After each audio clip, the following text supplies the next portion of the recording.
June's Steam Next Fest was one for the books. As usual, there were thousands of indie games on show. There was a mixture of games that we've heard about before and some that we haven't, and there are always that handful of breakthrough indie demos that arrive on the scene suddenly and blow everyone's minds. And while Next Fest is especially relevant to PC, Steam Deck and PC handheld players, many of these games will also come to console, either upon release or further down the line. So whatever your preferred platform for play is, I hope you'll find something to be excited about in this video. I played a total of 17 demos and I'll review them all from A to Z, and then at the end of the video we'll have the Gaming in the Wild patron vote for the best demos at Steam Next Fest July 2025. If you would like to take part next time and vote on your favourite demos to have them read out on the video, you can hop into Patreon, link on screen now for that. As always, likes are appreciated to help more people find the video. You can sub to the channel for more videos like this in your feed, and with that, let's go.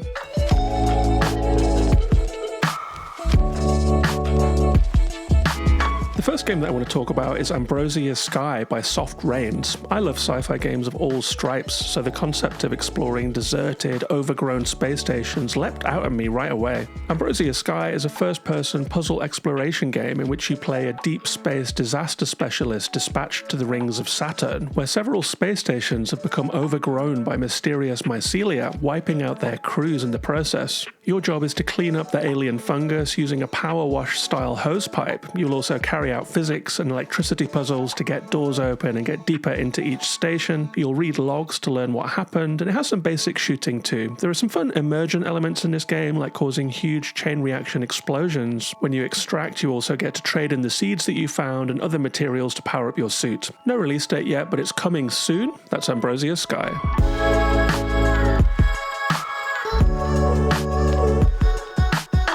One of the more controversial and anticipated demos of this fest was Baby Steps, made by Kazillo, Bosch and Bennett Foddy. You've probably heard about Bennett Foddy before. He is the maker of Getting Over It, a kind of a conceptual troll game about climbing where progress is horribly slow and clunky. You inch your way up a mountain minute by minute and then fall all the way down to the bottom again, losing all of your progress in a frustrating, rage-inducing loop of constant defeat. Baby Steps applies this formula to walking itself. You use the triggers and sticks for each foot of your protagonist, who is a grown-up baby man called Nate. Step on any uneven surface in this game and Nate will fall to the ground. It takes him a couple of seconds to get up again and you continue onwards. But that would be way too easy, so of course there will be towers, tight ropes, scaffolds and lots of opportunities to lose progress, but at least you're rewarded for completing sections of this game with an awkward comedic cutscene. I'm going to be honest, I don't really like Foddy's whole deal and I didn't like this demo either, but just as they are horrible to play, they're philosophically interesting games. So even if they're not for me, I'm glad they exist. That said, I think I'd rather watch a TED Talk or a GDC presentation about Bennett Foddy's games than actually play them, but if you're into this kind of gameplay masochism, Baby Steps comes out on September the 8th.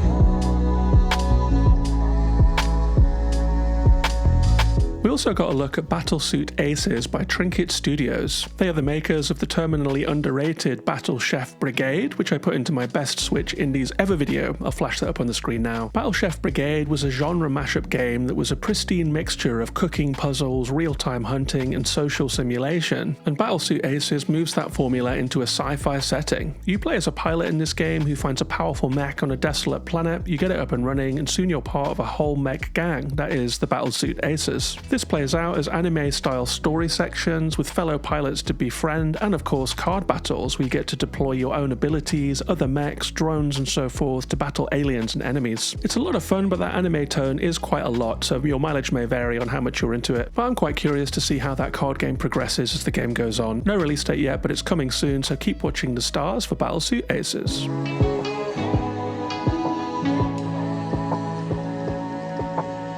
An indie game that did pick up some hype this next fest was Death Howl by The Outer Zone. That is a 3-person studio out of Copenhagen, and this one has a really interesting premise. It's a Souls-like deck builder, and I'm happy to report that in this case, Souls-like doesn't just mean hard. In this game, you play as a Neanderthal witch whose child has died, so she chases its soul into the netherworld to try and bring it back. In gameplay terms, this involves exploring a small overworld and engaging in card battles. There's a grid-based movement system, and you start off with only a few cards, like a spell for oaken skin for extra defense, and throwing rocks at these demons, but as the protagonist herself says, you're not going to get through the underworld by throwing rocks. So as you collect resources from battle and the overworld, you can also craft new cards, building a more diverse and effective moveset. This being a Souls-like. You can also save at campfires that act as fast travel and restart points. And there's an interesting story here too, with animal spirits rendered in gnarly pixel art. This was a really interesting game. That's Death Howl, coming soon. One of those games that came out of nowhere and took everyone by surprise was the Gecko Gods by Inrizin. And sometimes a game will just blow you over with the simplicity of its premise and make you wonder why no one's done it before. Gecko Gods does exactly that. You play as a tiny gecko in a big world with the ability to walk up walls with your little suckers, to cling onto ceilings, and squeeze through tiny gaps. And it turns out this is a lot of fun. Being able to walk up any surface is immediately immensely satisfying and freeing as a player. It's a little bit like the climbing in Breath of the Wild, but you can literally go anywhere. You don't have to worry about endurance or anything like that. And in this game, you creep around a series of open areas and dungeons where you can solve puzzles to progress, bop enemies with a simple dash attack, light up statues to open doors, and break pots for currency. All the while, you're delving deeper into the mystery of the ancient Gecko Gods. But the star of the show is definitely the movement, and it works surprisingly well, especially considering the complexity and verticality of the terrain. It does glitch a little bit at times when you're going over a particular corner or facade or decoration, and there's a tiny bit of camera clipping here and there, but the art style is lovely, the soundscape is gorgeous, and this demo was enough to have me hooked and ready to play more when Gecko Gods drops on Steam in Q4 of this year.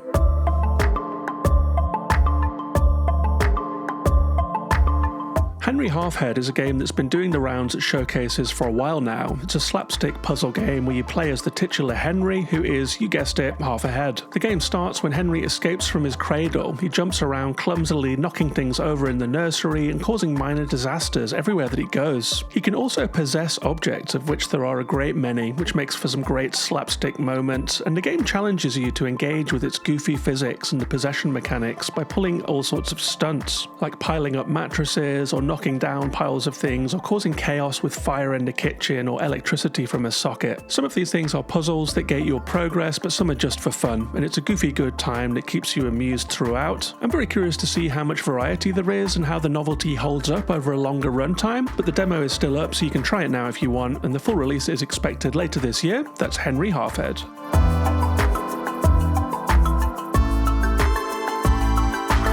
One of my most anticipated games of the year is Herdling. I'm a huge fan of Okamotive's two previous games, Farland Sails and Far Changing Tides, so I've been looking forward to this one a lot. It's a creature taming, exploration and puzzle game that moves away from the side-on camera of the Far games and lets you wander into a simply but beautifully rendered world. You start in a dark city where you meet and tame some giant furry mammoth-like herdlings, and then you shepherd them out of the city and onwards across plains and mountains. They are bulky and slow and slightly clunky to control at first, but soon you can stampede them across the open plains. The controls take some getting used to, as you have to stand directly behind them and direct them where you want to go, but once you've got a handle on it, it's really fun. I think this one has real potential. It was a timed demo that left me dying to see what lay across the next hill, and I'll find out when this one releases sometime this year. That's Herdling. One of the demos that was a big miss for me was Hirogami. It was a game that I was interested in. It's got an interesting enough idea at its core. It's a 3D platformer where you play as a character who can change into different paper shapes, such as a sheet of paper that can waft upwards on thermals or a paper plane that can fly across gaps. But it's also a 3D platformer with an awkward top-down view. And I found that the perspective of the opening section didn't work for me at all. I missed a lot of jumps, I got stuck behind simple platforms and objects, so I bailed on this one almost immediately. If you've played Mario 3D World, you'll know that 2.5D can be difficult when you're dealing with platforming. That said, I did have friends and there were some people in the Discord who enjoyed this one a lot, and are really looking forward to the release, so it could just be a me thing. We'll find out when Hirogami releases on the 3rd of September 2025.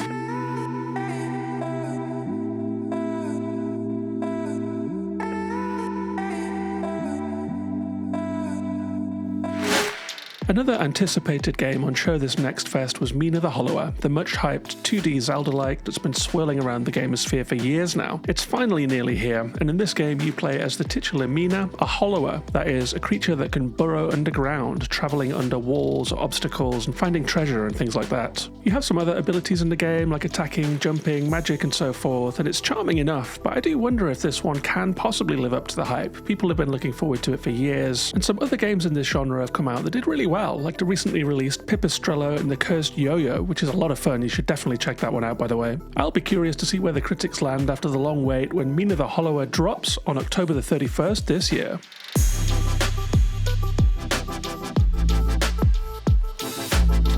The Nintendo influence was also present in Mio, that is Memories in Orbit, a sci-fi Metroidvania that draws on Nintendo's classic style of gated exploration. But this one comes through the lens of some of the games that came after, like the sprawling, blisteringly difficult Hollow Knight and the slick, light-footed platforming of the Ori games. In this game, you're a little guy who explores a desolate robot world where something has gone terribly wrong. It's not exactly clear what, but there are NPCs to talk to, enemies to take down, and an overall intriguing mystery to get your teeth into. Namely, what is this place? How did it end up with this way? And can we possibly fix it? I will say that I worry a little bit about the difficulty level in this game. You can only be hit 3 times, there's no active healing, at the start at least, and the restart points are way too far apart. So despite being really intrigued by and in love with this game's aesthetic and really enjoying the gameplay, I have a few worries about it. So here's hoping that some sensible difficulty options are included when Mio Memories in Orbit launches later this year.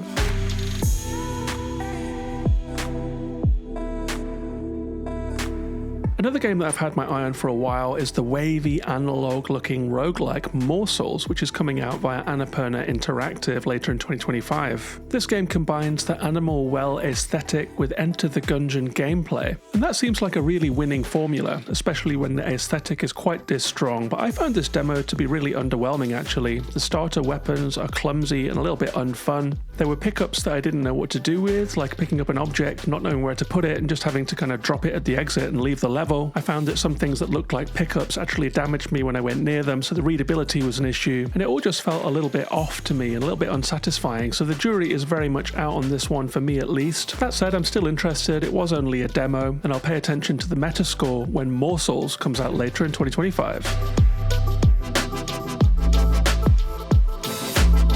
Only 3 more games to go before we hit the top 5 best of the fest, and one of them is a game that I played at London Games Festival earlier this year, so it's nice to see it picking up a bit of steam, no pun intended, at Next Fest. It's a chess-based roguelike that is very much based on Balatro, except instead of poker, this time we're playing runs that involve winning bouts of chess with strange adapted rules. Between battles, you can power up by getting more pieces and different boons for them and so forth, so you really do end up screwing up the rules of chess in a really satisfying way. It's impossible to say whether it will have that same Balatro stickiness. I think a lot of that addictive quality came from the pure variety of jokers and builds on offer in that game, but Passant is certainly taking a good swing at it, and we'll get to see if it can recreate Balatro's magic and its success when it drops on August 11th. That's Passant. I was happy to get my hands on Possessors as well, I think partly because Heart Machine have had a bit of a rocky road since the release of their pixel art classic Hyperlight Drifter. The follow-up game Solar Ash was an excellent vibey game that hit my Games of the Year list but didn't seem to catch on critically, and Hyperlight Breaker, their ambitious MMO, has fallen flat with players so far. In the troubled cutthroat industry that is video games, that's some worrying stuff, so I'm happy to report that Possessors seems to be in really good shape. It's a 2D action platformer with Metroidvania elements, set in a city ruined by a demonic invasion. You play as a human who had to make a deal with the devil to survive, so you have dual motivations of finding your family and serving his questionable aims. The vibes and the aesthetic are on point as always, and the gameplay is good enough. I do worry about map legibility and restart points as the demo has some significant runbacks, but the demo left me wanting more for sure. No news yet on when that will be, so I'll be burning some dried herbs and trying to summon a release date for Possessors.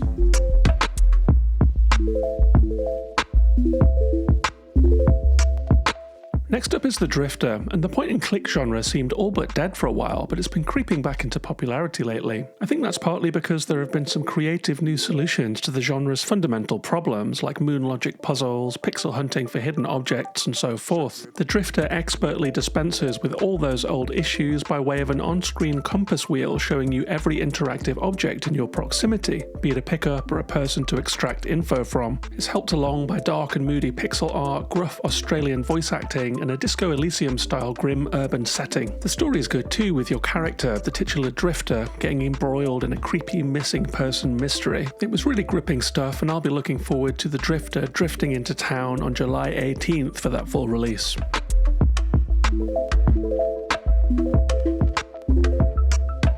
That That brings us up to the last section of the video where I'm going to tell you my own top 5 Best of the Fest picks and the games picked by the Gaming in the Wild Discord. Everyone who becomes a patron of Gaming in the Wild at patreon.com/gaminginthewild gets an invite to the Discord community. They get to take part in fun stuff like voting in the annual Games of the Year listener poll and voting in our next Fest events as well. It's a really fun time. There's a spreadsheet where you can punch in the names of games that you're playing and then rate them. Other people play them and rate them too, and then we decide on a Best of the Fest at the end of the event. I will let you know what games the community decided were the Best of the Fest in just a moment, but if you would like to join us next time and to get all of those extra perks, you can join the Patreon at patreon.com/gaminginthewild. I'll stick a link on the screen now. You'd be welcome to come and support this channel and to join the club. So I would like to say a big thank you to patron Slater for organising the Next Fest vote. Some interesting facts this time: 54 demos were played in total, 78 of the 101 ratings were positive, only 23 were average or negative, so people were mostly enjoying what they played. I think that's partly because we're all recommending the best stuff to each other. Slater reports back that the clear outright winner of our coveted Best of the Fest award was Gecko Gods with a whopping 5 top ratings and 1 good. It was also the most played game this Next Fest. Slater says this serene 3D platformer charmed voters with its buttery smooth movement, lovely fall damage omittance and utterly zen environment. In second place came Mio Memories in Orbit, which got 3 top rankings. Slater said, "We can't wait for the full release of this ethereal, beautiful, yet deceptively difficult Metroidvania." There were also a couple of controversial titles that really split the vote. Baby Steps was one of them, which garnered 1 bad vote, that was from me, 1 okay vote, and 2 yes votes, yes being the top mark available. The other was Hirogami, which also split the vote, but perhaps the most confounding title was the much-hyped Morsels demo, says Slater. It was played 4 times and got 3 okay ratings and 1 yes. So people were a bit confused by this one. Slater themselves said that they didn't quite understand the demo and hope that the onboarding is significantly enhanced in the full release. The other standout games picked out by people included Herdling, Mina the Hollower, Eric's Holm, Stolen Dreams, and The Drifter. The runners-up were Henry Halfhead, Everdeep Aurora, Absolem, and Dispatch, all of which got mostly good ratings. Thanks again to Slater for organising that, and I really did have a good time playing alongside everybody in that patron Discord. That only leaves us with my own Best of the Fest, and my ratings in reverse order were at number 6, Mio Memories in Orbit. I think it is very promising both in the scenario, the gameplay, and the visual fidelity too. At number 5 I have Possessors. I'm a sucker for Heart Machine and that atmosphere is just so thick in this one, I can't wait to play more of it. At number 4 was The Drifter. It was a very modern take on the point and click, but it was the scenario and the voice acting that really won me over. At number 3 we have Death Howl. I wasn't expecting to like this Souls-like deck builder, but there was something about the setting and the gameplay that really intrigued me. At number 2 we have Herdling, that Okamotive 3rd game. I'm just very intrigued to see what else this beautiful world holds. And at number 1, I agree with the patrons. It was Gecko Gods. This game was just a big surprise. It was so much fun to play. It was relaxing, it was visually interesting, and the gameplay was unusual. So I will be looking out for that one as well. And with that, I'm rounding out the video. Thanks very much for watching. Let me know in the comments what your favourite Next Fest demos were. Likes and subs are appreciated. Take care of yourselves and each other, and I'll see you on the next one.